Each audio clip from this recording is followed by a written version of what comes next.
C'est pas toi, la fin du monde, je ne crois pas. Pourquoi maman veut barrer à Kinshasa? Tu veux qu'on a Congo Brazzaville, hein? En écoutant l'histoire de Frère Mike, ça nous interpelle tous. Mais est-ce qu'on a n'engé pas eu frère pasteur Mike? Koyoka ne fille wana relaté, sœur wana chanter, n'enga relaté, mais mi bisoti mamba ba soyi koto ba vaseline, n'enga yo yebeli frère Mike. Mamba bon ils a solo. Si ça verrait que ils a vrai, n'enga yé mon amour sur Zoloba. Si Joël a eu tout belé pas n'angai, na déontologie est un serviteur de Dieu. Quelqu'un vient faire la cure d'âme chez toi. Est-ce qu'il faut la gang à toi? Apôtre Francis Tatou. Collègue na yo na ministère. Té. Ah collègue no. Té collègue na ngati. Nandini. Ah collègue na ngati. Té apôtre yo évangéliste. Té alors ah collègue na ngati. Parce que bino les uns comme. Té maman na silimbi sang avec beaucoup de respect collègue. Wana ilanga tata té. Té yaza ilanga na mususu. Nga solo na bato yo ba excusez nga na rolo ba bêtise té mais mutu oyo na metu na la na ba na ba basi. Donc solo na butu ngula parce que depuis ça en kanda. Tala. Toi, là, tu es un prophète.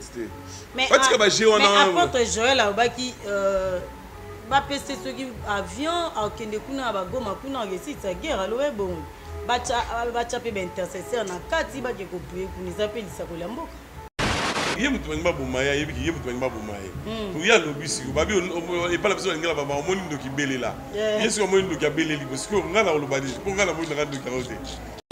En fait ça concept mot de ça na mama Micheline Chabani.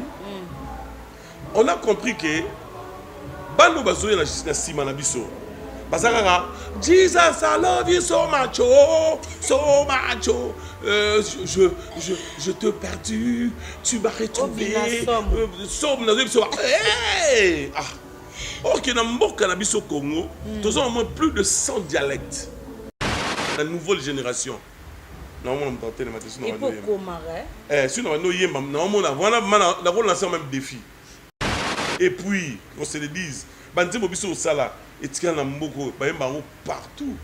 Banzimbo bana bazo yemba so et meti 3 mois. Et ba tika 3 mois, 1 mois, 2 mois, 3 mois, ici li.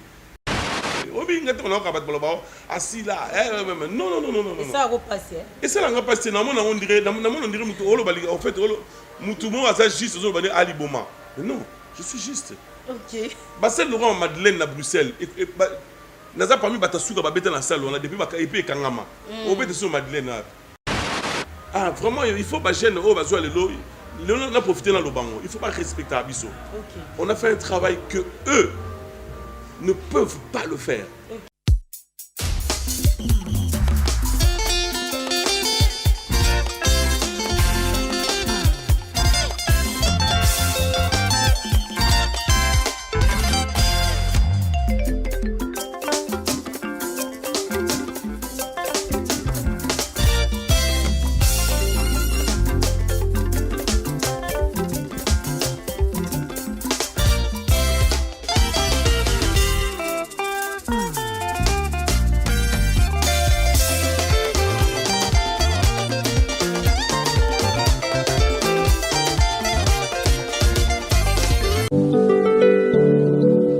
Negra Beauty, fait à base de plantes naturelles, sans produits chimiques.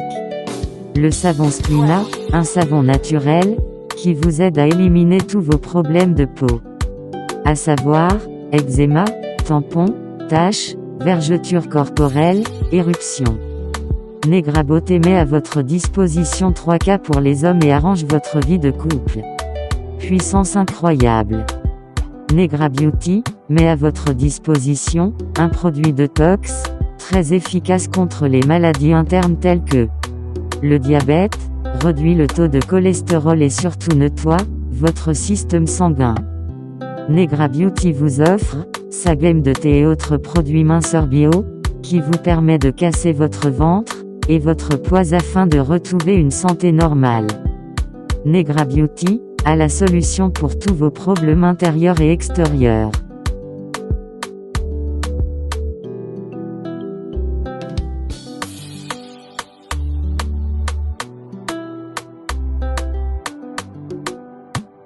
Notamment, son super aliment, qui vous permet à concevoir des enfants.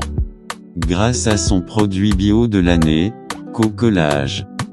Un produit bio, 100% naturel pour les mamans. Contactez Negra Beauty sur le 0049 15 21 30 38 627. Negra Beauty. Leader. Negra Beauty. Negra Beauty, t'es la meilleure.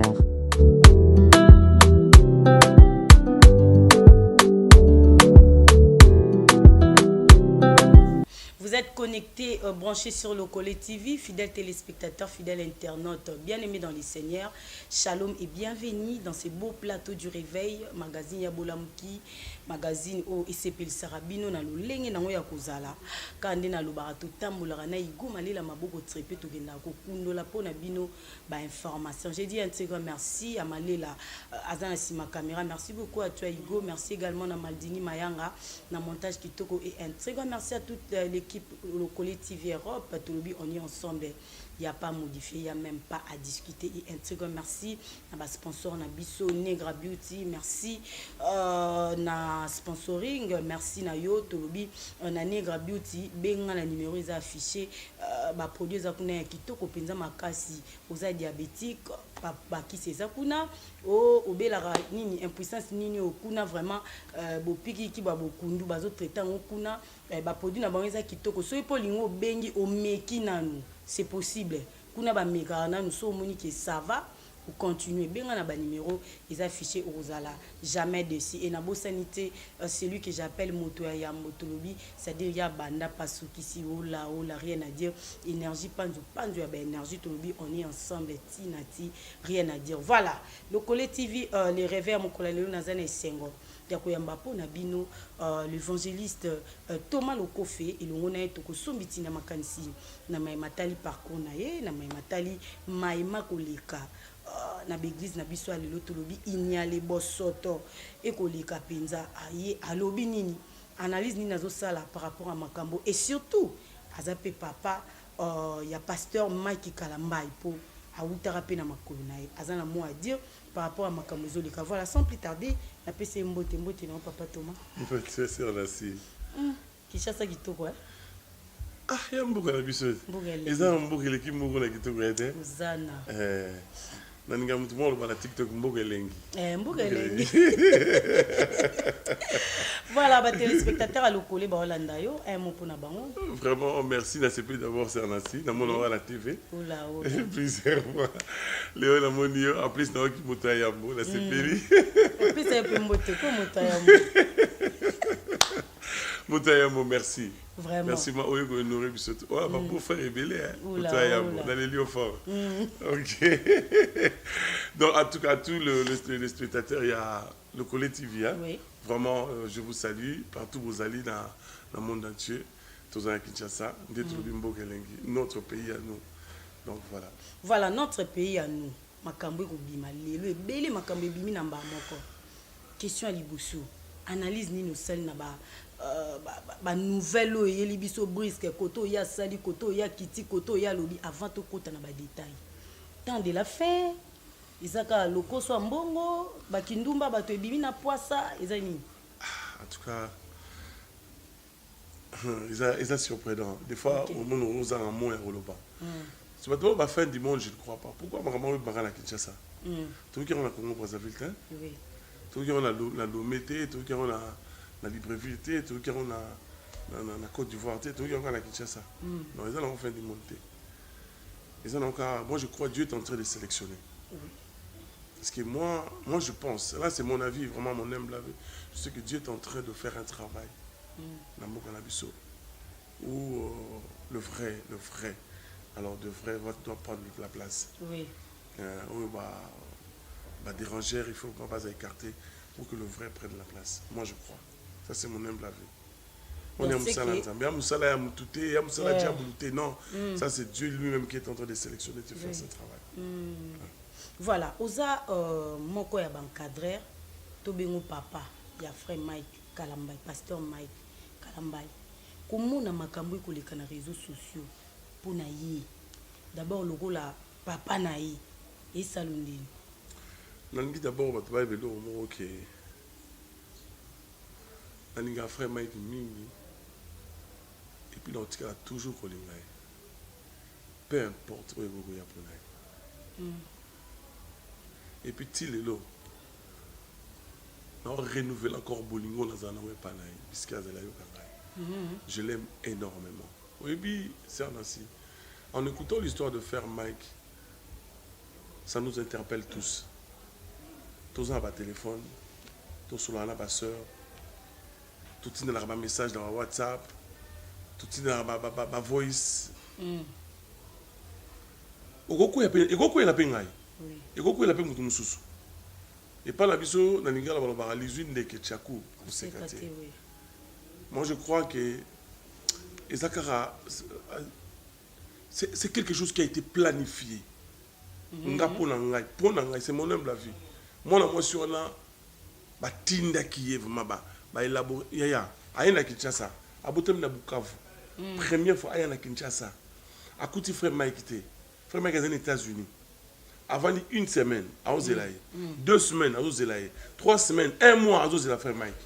Allons vivre ndeni. Puis surtout tout à Liban to yaka na poto. Allons vivre ayana mbongo ndeni.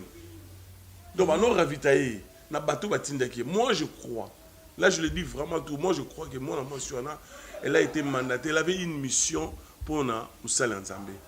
Et moi personnellement dans la canne ma casse pour la mention. Heureusement dans Australie. Heureusement en Australie. Mais ça nous interpelle tous. Tout est bas. Nan yango sur le téléphone, nan yango ça ne confiance. Ngakutu ndakumu na mina sur ma téléphone na ba $15 wana miki wana. Oya miki wana ma o so ba mi ona se panza ni surtout wana. Ya koni, la ba koni parce que oya tout ça nango ko bangisa biso. Android. Donc notre bien-aimé a tombé juste victime. Il y a complot morobo salama qui pour na. Mais bazuye quand même na complot. Bazuye ngana lo bazuye était pourquoi? Parce que biso bato to ninga rai to zané kana mutema la biso. Ah bazuye était. Bazuye était. Mais est-ce qu'on a ninga pe oyebeli frère pasteur Mike ko yoka ne fi wana relater sœur wana chanter ninga relater amemi biso ti mamba ba soyi koto ba vaseline ninga oyebeli frère Mike. Mamba bon eza solo iko ko sala mapé. Mais maman nasi o mona teke koyoka mona mosi ya koloba o mote on dirait excusez on dirait mon document bazoloba. Ayebi le fait de geste aye on dirait makambo ya zoloba balakisa ki yango ndenga ko sala et puis balakisa ki na ndenga ko loba. Non. C'est une sorcière cette femme là. Je m'excuse pour la famille naïe, pour la bana naïe, j'ai beaucoup de respect surtout envers ses enfants. Mais cette femme là a mérité qu'on vive était. Femme mariée. En plus, soi-disant femme mariée. Non. Femme, on a la website, on a dit maman, il y a une chose au longi et tout mon longi. Maintenant, le longité. Parce qu'il y a peu de bateau, il y a peu de boule, et au lit, il y a la paix. Ok. Nous aimons frère Mike. Peu importe ce que les gens peuvent dire, moi personnellement, je l'aime et je le dis tout haut. Dans ma moment est difficile, peut-être on ne va pas rejeter. Mais moi, je crois, à part moi, il y a des gens qui aiment frère Mike et qui le portent encore dans leur cœur et qui écoutent encore ses œuvres. Moi, je suis parmi ces gens. Mais si on sort le lobby du solo à Serge Zawadi Oyo, ils ont montage, batinda qui est tout frère Mike a coïndé dans mon tambo. Solo beza bon. Mais Toyoka qui lisusu il paraît que moi si moi il y a frère Mike Kalambai ayaki entre guillemets ayako ça la confession moi pas na yo ya mambe comme là qui ndé Toyoka qui kara na ba réseaux sociaux. Vous savez bien le rôle de Binanga Likambwana. Nanga Kolobango té parce que ma pexé nga vraiment l'entourage dans Kolobango. Na mona Joël 2 fois la vie nanga. OK. À part la télévision. Une fois na mona qui joué en 2015. Na outé poto dans un hôtel mon à Kasavubu. Vous savez comment venir ba qui a fait Mike na Kaza à l'époque Kaza zana na Kinshasa. Na ndeko mo ba yimba na ba on ba ko moné bien té. Bah, 4 dans l'hôtel. Première fois, on a Joël. En vrai. Deuxième fois, on a Joël. En vrai, c'est Tony Tournoyemba, la présidence et pas Fachi. Invité sur Tournoyemba. Alors, il fait tout coup, pas frère Mike Nanda. Michel Bakenda, frère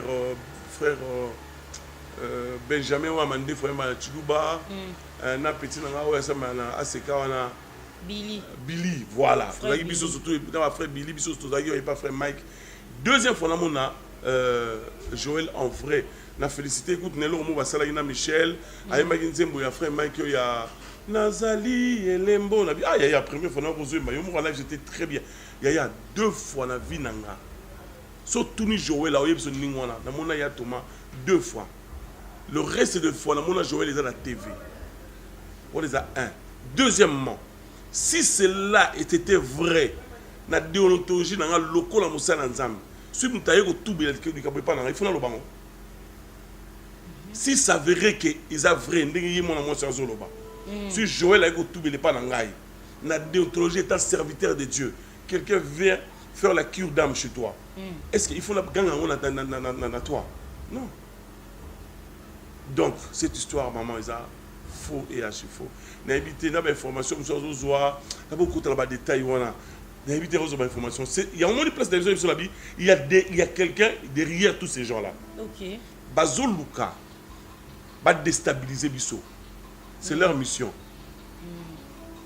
Vous comprenez? Maman, nous tous sommes alors bien, là au moins, Bengana na Bethel, Bengana na Bethel, poser une vie à désordre. Pour la vie à désordre et puis maman Olanga Bengana ngai machin. Ozomona. Ba information na fiona na débiété. Pour heureusement personne ça beblo à mon c'est illuminé. Heureusement. Continuez à au ndingwana. Deuxièmement, na débiété nous na mona été. Et puis ba information na zozoana a ebingate. C'est sûr il y a des gens. Il y a on a dit sur le mec que ça complot. C'est s'il y a des gens qui peut-être qui croient peut-être me connaître. Parce que c'est pas bien Loba boy. De na cité Bethel va bien en hôtel. Ah. Cité moi la Bethel la tongo. Ti lelo parce que moi sort mon église comme ça on sait pas là. Il y a des gens pasteur nous sur Bethel Bazali que tout nous avons. Je suis la fierté de l'église cité Bethel. Même pasteur Moïse dans un ayebi. Je suis la fierté. Moutali Bosso boira devant la cité Bethel, l'apôtre Manel Bi et Moulaya. C'est moi. Et je suis fier d'être de cette église-là. Donc, mon émotion à l'Obiwana, à l'Obanegara. Moni, il y a un lobby. On va complot. On va complot allégé. Et allégé. Beaucoup de nègres au Salaraka. On m'a dit bon ça papier joint. Beaucoup de pour l'angaï, beaucoup de pour l'angaï Michel Gangia. Beaucoup de pour le Baptiste. Il y avait aussi le complot. Oh, mais Nicolas regarde pas complot. C'est bon, c'est pas complot. Oh là. Mais si on a makambo ya frère Mike Kalamba, est-ce que laisse-toi tirer na kateza pour na bino ba serviteur de Dieu? Bien sûr, Yaya. Et là on côté rose que ça monte ma batu ya mutu sans ko tirer les sons na kati. Ngala komi ce na nami téléphone na numéro exact, combo exact. Non ya malangate. Surtout na autour de l'église lundi gara awa. C'est moi où na la tout ça fitiri. La bi yo. Bon mon banga va fitiri. Pardon. Vous comprenez? Et pessi nous tous surtout pessi maël. Toujours déplorer en makasi. Vous mona abi au moins les a versé mon était en haut ils en acte des apôtres. Je crois ils ont affaire 20 ou 19. Batomo bazo babi nous n'allons pas manger jusqu'à ce que Paul meure. Nous n'allons pas manger. Ça les gêne les prières. Babi ils ont fait des babi kati banzolo ko nanzoto. Babi to lia te tita ou Paul au kufa. Vous mona batamite moi bat kindo qui la sorcellerie. La carte Bible, je crois que c'est acte 19 ou acte 20. Parce que nous n'allons pas manger jusqu'à ce que nous allons voir Paul mourir. Et ça, dans le bateau, il y a maman, complot les alliés. Puis sur la lutte seconde, complot contre Paul. Il y a des gens qui complotent. Ça va cabal, bafani, babi, ndeni toro koi sa mutoyo. Il y a un ndeko na Mike, à quoi à la victime, il y a complot, vanda, blingelie boule, sali. Tout ce comprendre bino. Pour changer de stratégie. Pour se comprendre. Donc, oyebi Joël te a tout bela pepa na ote. Si on a zawadi, eza un complot bon. Et le bani no lo bana frère Mike mwana na. Non, si le ngelo bana Mike, nasta komela ki. Nasta komela ki déjà à répondre en rapé. Si le ngelo pesa Mike conseil, n'a pas pensé jamais la télévision. C'est un serviteur de Dieu, un homme que Dieu a élevé dans Mbogo na biso. Malgré ça, mais je lui dois du respect. Je ne peux pas parler conseil dans la télévision.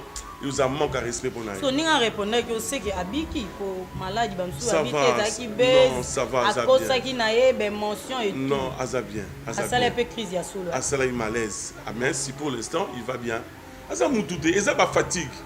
Ngai kutu place na outi siko na mané kutu kofana na somnolé. Non là la bien été parce que on doit accumuler travail sur travail. Aouti aux États-Unis, aïe vol on est ça au moins 16 heures ou 15 heures de temps de vol. Aïe ben au ça la job au final bah si ma job il fallait bon ça tourner aux États-Unis. Et ça nous autres. Et ça fatigue. Et qu'on répercuter nous autres et ça moi faille. C'est normal. On travaille beaucoup. Pourquoi les Congolais Congolais à mon Voilà. avocat de mauvais côté, c'est bizarre. Merci beaucoup. Message eleki pour na pasteur Maki Kala. Mbaye to qu'est-ce qu'on a dit Kambuya. Il y a apôtre Francis Tatou. Collègue na yo na ministère. Té. Ah collègue no. Té collègue na ngati. Nandini. Ah collègue na ngati. Té apôtre yo évangéliste. Té alors collègue na ngati. Parce que bino les uns comme. Té maman na silimbi sanga avec beaucoup de respect collègue. Wana ilanga tata té. Té yaza ilanga na mususu. Biso za ilanga tata. Hola. Ah oui, biso za ilanga tata. Moi je suis un homme marié. J'ai 5 enfants. Ok. Mi fille c'est ma femme que j'aime énormément. Vraiment. Depuis 1999. Ma mi fille mbote. Vous comprenez? Nga solo na bateau yo. Bah excusez nga na rolo ba bêtise mais mutu oyo na mbetu na la na bala mo na ba basi. Donc solo na butu ngula parce que depuis ça kanda. Mais analyse car le roi Moussa Nzambe lo batali lo ba quand même. Tout le monde biso un miracle ndé salami. Miracle. Na frère wana ninga abike ba pesa ke mbongo. Ezali na miracle kuta. Manasi. Oyebi makambo yo. Utakokata mwa ira ya nkolo emo. Nkolo da kokata makambo. Il faut pas que les gens croient que nous sommes de bêtes. Il faut pas que les gens croient que nous n'avons pas de yeux, même pas des yeux charnels, mais on a des yeux spirituels. On a le discernement pour voir que ça c'est de vrai et ça c'est de faux. Il faut pas que les gens jouent avec les gens. Parce que Denis Lessi, je donne raison à mon prophète. Il a dit, on a parlé de Makiona ici. Ça, maman, attends. Et puis il y a toujours cette histoire de prophète. Tout le monde a Isaïe, ça connaît la Bible. Jérémie va sortir la Bible. Un enfant nous est né, un fils nous est donné. La domination reposera sur son épaule. On l'appellera Emmanuel. Après quelques temps, même temps où Jésus est dans Mokili, c'était pour que la parole, le prophétie de tel s'accomplisse. Vous voyez, mboka na biso oyo mukoni ba osakola pona mboka mukoni toi la problème maya toi la problème électricité toi la problème pourquoi ba osakola pona résidus des autres pourquoi ba osakola pona fidélité mais non attends comment avec beaucoup de respect mukoni za mboka na biso a outi opération na poto na nga sakola pona pour la idée pour ni pas mutu mo yeba ité ba kena on a silence tala toi là sur un prophète mais apôtre Joël Abaki ba pese ceux qui avion a kende kuna ba goma kuna ngesi ta guerre alo bon ba chape ba intercesseur na kati ba ke ko prier kunisa pe lisa ko lamboka Nancy des gars qui se te lobaka o kasite abaki so ba pese avion ya okota na ba intercesseur ake kuna ke ko nika masakoli ce ba pese de ngasi le ngna kende évangélisation na mbandaka na lobate bo pesa nga avion bo pesa nga bateau na lukambo na ngamo na zui vision na tchon maboko nzambe la dit Seigneur tu m'as mis à cœur d'aller à l'Équateur pour évangéliser mais le moyen financier je prie le Seigneur je dis bon pendant 3-4 mois na osame na nzambe acha ba moyen na maboko na nga après sur na 6 na zui na côté soit na zui mbonga avion ko quitter na côté na baleinière na kiti na comme na mbandaka na bandi ko faire évangélisation lui s'il veut aller prier pour les gens pourquoi il demande pas passer avion come on na monaki nani ndeko na ngai nani prophète na bosali komona ye ba non ça mission na frère Kibumba na maman prophétesse Jeannette ouais voilà oui prophète Jonathan balinga ba kene gomat basenga ki bato na poto tout ça besoin bato ki ndeboy bato ba aider bango ba kene to monaki na internet ba kei na Goma ba aider ki ba femme veuve ba aider ba femme ba ya soda basenga ki te le gouvernement peut un avion.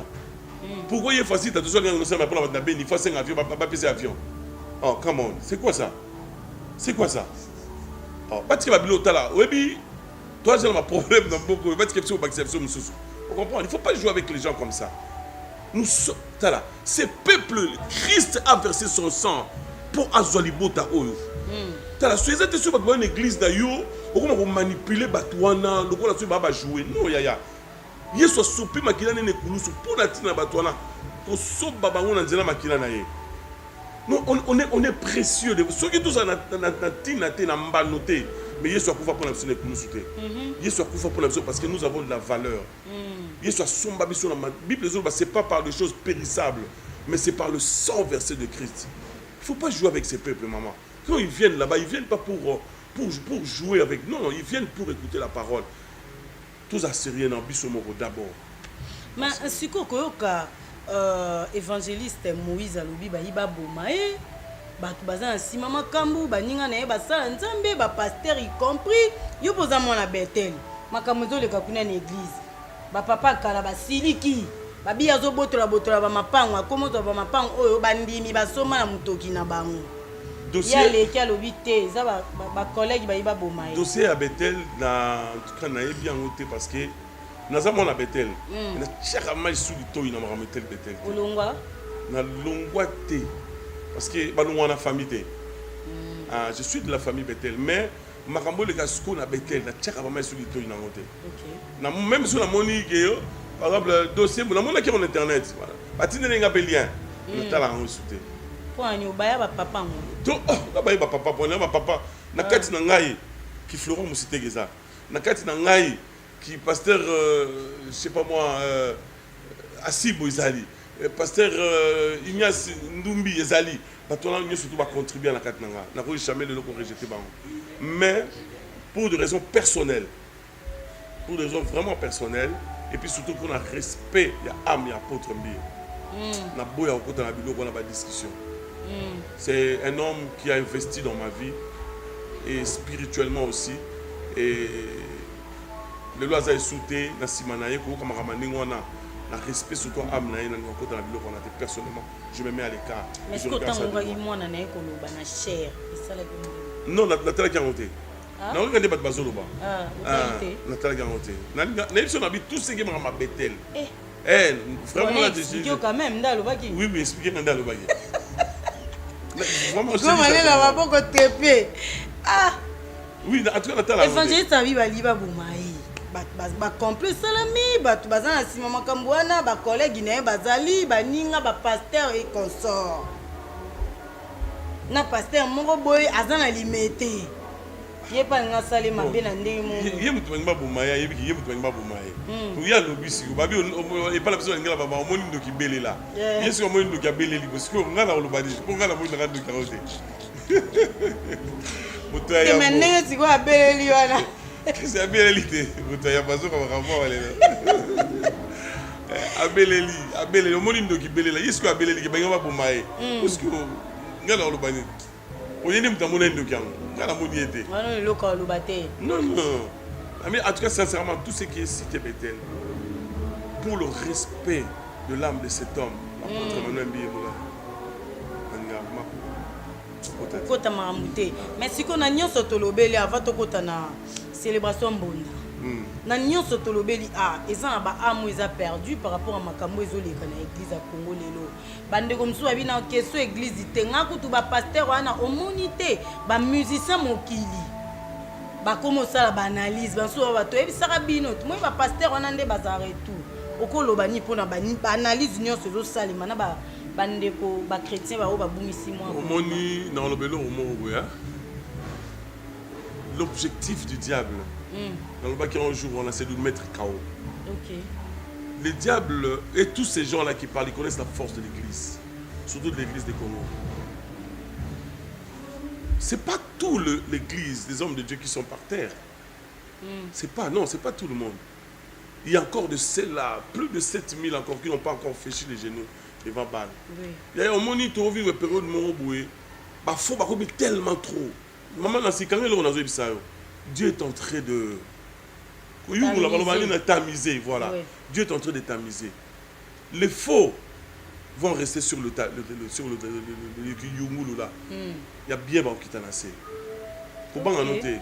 ba réserve nzambo nzamba bokisa pour na réserve quand la mingi babima et puis tant ba no loba ba sentir que non na kati mon na bango corruption ezate mbebe ezate Dieu est en train de faire un travail comment en noter donc bandimi ba pengwa te ba bandimi l'église attention à pengwa qui mais quand le vrai vont venir ils vont sentir il y aura le son comme une sorte de trompette habité mouton a lo baloka batute jamais un homme baloba ni on ba Pierre non jamais un homme a parlé comme cet homme comment en noter ba o ba lembi ba beti ba ko ba na ndaku comment en noter ba ti na batu mo ba o ya a ko le gatam sur la TV lobby ka lo mama habité na ki na l'église en mouton tout à fait Dieu est en train de faire un travail ça c'est un travail qui s'est fait on fait pas voilà merci beaucoup tolobi célébration mbonda ils ont une juste papa Thomas mbonda ya Yesu pour le Congo en fait c'est un concept moi de ça na mama Micheline Chabani on a compris que bando bazoya na sima na biso bazanga Jesus I love you so much je te perdu tu m'as retrouvé somme na biso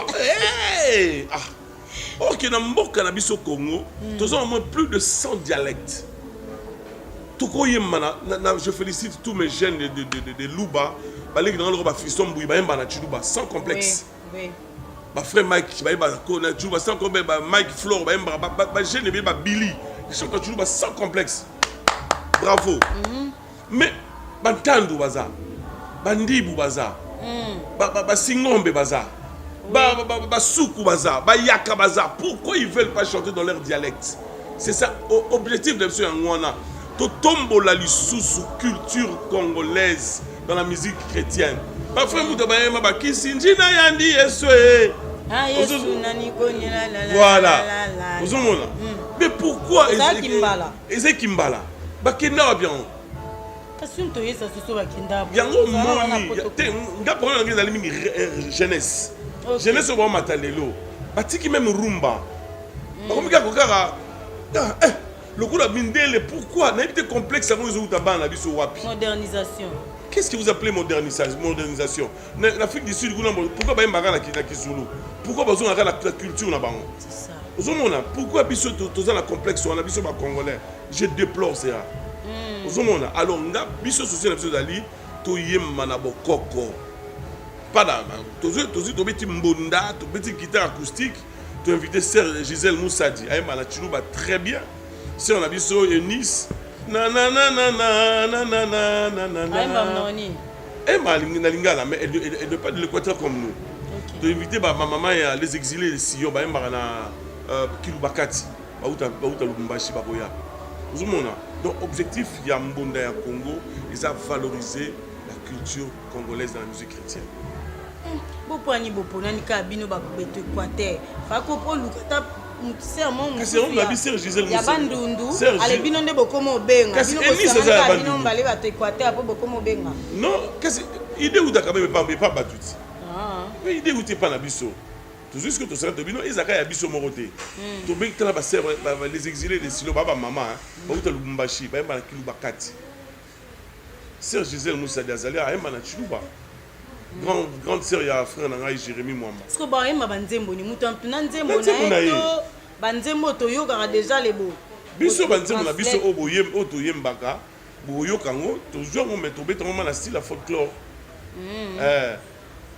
nayende koyemba oye nayende koyemba lokumwa masia o nzambe nelia ye nzambe nelia voilà tozongo to beti mwambunda na guitare pese on accent na biso sœur Gisèle Moussadi ba Chiluba très bien ozomona et puis sœur Eunice elle est de l'Équateur pardon de Bandundu donc voilà ba maman ya Sion ba yema na Kilubakati et sa première édition deuxième édition pour la troisième édition et une édition voilà ainsi de suite ko batunsu babi o te pa Thomas le kofi le kwa sila na e ya mwana komo zonga po ba moi ba featuring wana po sala e lisusu azonga na marché kande ba lo barate o asila la langage wana ngali ngangote pourquoi parce que un na mungu et puis deuxièmement on en faute na si la yima donc ce moment balobi d'arrêter ba chanter bon le roi bato kala bato biso bato kala tout ça la nouvelle génération naomona moto atelema te sino et bando pourquoi sino bando yemba naomona wana na relancer même défi na ba jeune nyonso to ba yeya o ba oyemba yembana ngana simi ma micro na bando yemba moto atelema donc baloba badoka aussi la te et puis on se le dise banzembo biso osala etikala na mboko bayemba yango partout banzembo bana bazoyemba so emeti 3 mois et batika 3 mois 1 mois 2 mois 3 mois esili nakopesa na batitre mais na boyoka kochoke noki baba vie wana komi boyeboye non nous ils doivent nous respecter oui on a tracé le chemin qu'ils passent maintenant et puis même pas ça basalo biso obeti même na poto ba on batika jamais sur obeta na ninga faute na ninga ma bien propre obi ngata na ka bat boloba assis là non et ça va passer et ça va passer na on dirait mutu olo bali en fait olo mutu mo asa juste zo bani ali boma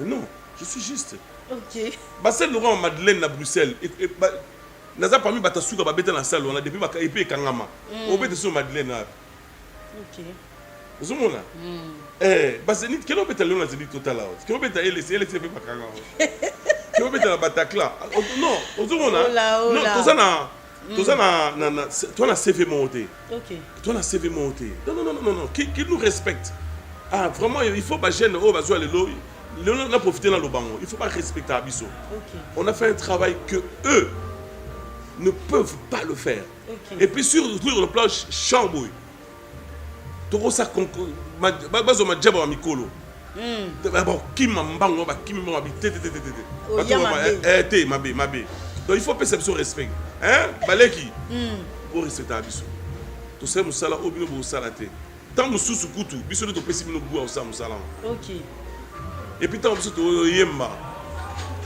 neti bano le bana 22 ans tant biso to yemba ya zeno ba merci libele c'est ça aussi et puis na temps na bino ba mutakalisation boza juste quand même se le disent voilà papa Thomas Okofe to comme na suka merci mbonde beta na 5 ans déjà le 10 avril na Fleuve Congo Hotel bino même biso kuna to suka pitoko tandeni kuna fo futa susu oui droit d'entrée à $25 single mutumoko couple à $50 si vous avez 5 personnes famille vous faites $100 et puis golden donc placement un peu VIP $50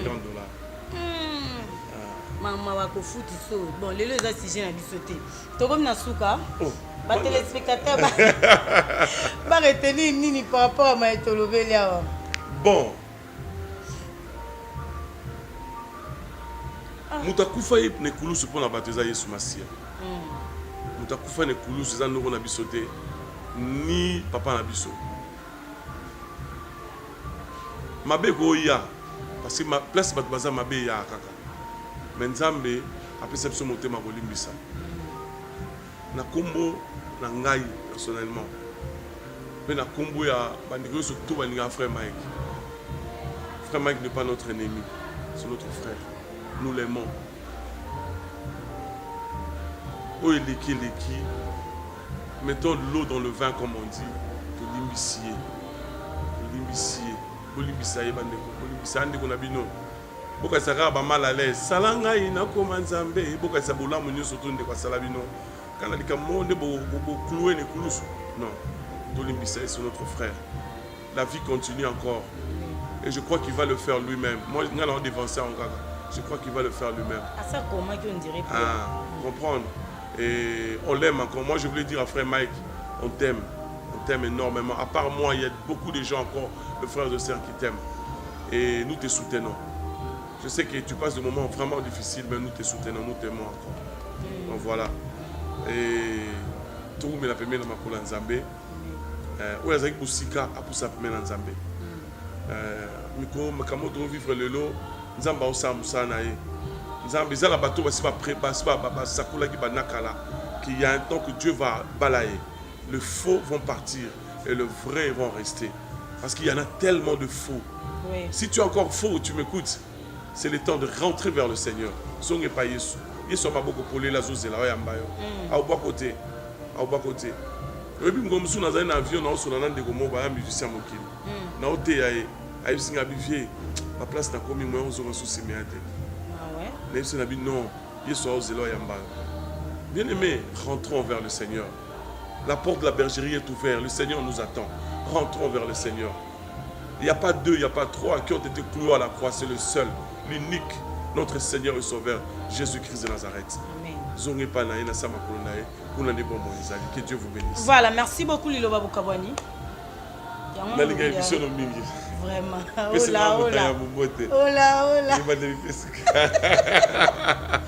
Papa Caleb, la personne beauté. Dans une occasion, tout le monde en a été vraiment. Dans un moussala, dans la émission, vraiment. Et ça nous édifie énormément. Vraiment, salut Papa Caleb de ma part. Et dis-lui que je l'aime énormément. Ayo, ok, vraiment. Merci beaucoup Papa Tomo Zaki Lipambo pour la biso. Merci. Merci beaucoup. Voilà, merci beaucoup. Namaloba Papa Tomande Totiel Intono, Namaetolobe Lelo Ndeka Naloba Yamalam Tozwa, Yamabeto Boaka. So Nkole Sumasi Yazongi Lelote, Tokutena Mino Mikoya. Bye. Negra Beauty, fait à base de plantes naturelles, sans produits chimiques. Le savon Splina, un savon naturel, qui vous aide à éliminer tous vos problèmes de peau. À savoir, eczéma, tampons, taches, vergetures corporelles, éruptions. Negra Beauté met à votre disposition 3K pour les hommes et arrange votre vie de couple. Puissance incroyable. Negra Beauty met à votre disposition un produit détox, très efficace contre les maladies internes telles que le diabète, réduit le taux de cholestérol et surtout nettoie votre système sanguin. Negra Beauty vous offre sa gamme de thé et autres produits minceurs bio, qui vous permet de casser votre ventre et votre poids afin de retrouver une santé normale. Negra Beauty a la solution pour tous vos problèmes intérieurs et extérieurs.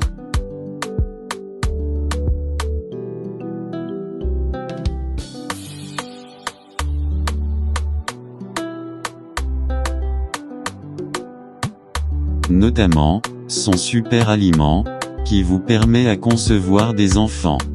Grâce à son produit bio de l'année, Cocolage. Un produit bio, 100% naturel pour les mamans. Contactez Negra Beauty sur le 0049 15 21 30 38 627. Negra Beauty. Leader. Negra Beauty. Negra Beauty, t'es la meilleure.